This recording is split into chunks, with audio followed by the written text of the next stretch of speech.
He landed in a wet puddle a pace in front of Roland, juked to the right, and then to the left, racing past the big man, biting into his hamstrings on his way by. A wash of anger rolled over me at seeing my mentor injured, dousing my fear, and I swung my baton down as hard as I could. It struck the beast in the rump as it tried to dart back to cover, a typical wolf tactic.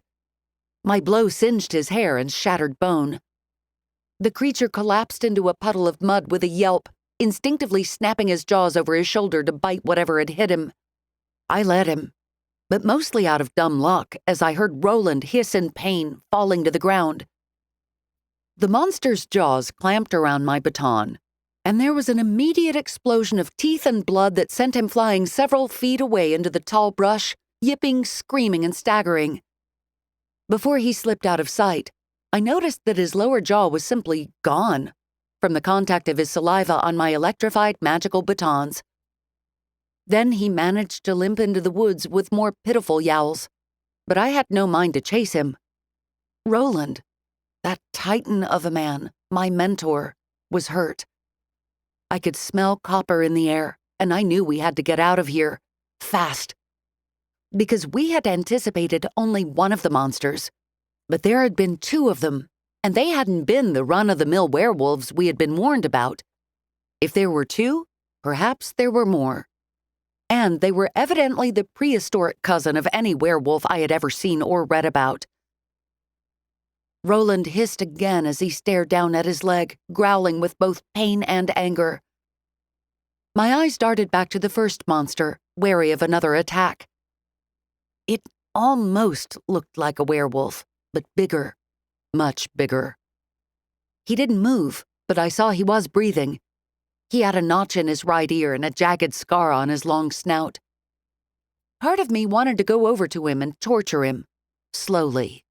Use his pain to finally drown my nightmare, my fear, the fear that had caused Roland's injury.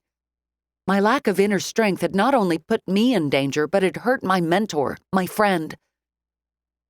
I shivered, forcing the thought away. That was cold, not me.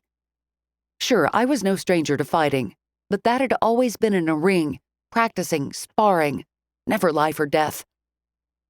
But I suddenly realized something very dark about myself in the chill, rainy night.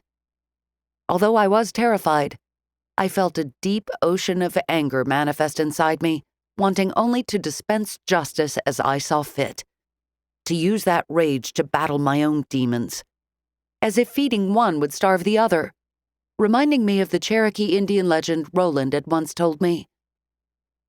An old Cherokee man was teaching his grandson about life. A fight is going on inside me, he told the boy. It is a terrible fight between two wolves. One is evil. He is anger, envy, sorrow, regret, greed, arrogance, self-pity, guilt, resentment, inferiority, lies, false pride, superiority, and ego. After a few moments to make sure he had the boy's undivided attention, he continued. The other wolf is good. He is joy, peace, love, hope, serenity, humility, kindness, benevolence, empathy, generosity, truth, compassion, and faith. The same fight is going on inside of you, boy, and inside of every other person, too. The grandson thought about this for a few minutes before replying, "Which wolf will win?" The old Cherokee man simply said, "The one you feed, boy, the one you feed." And I felt like feeding one of my wolves today by killing this one.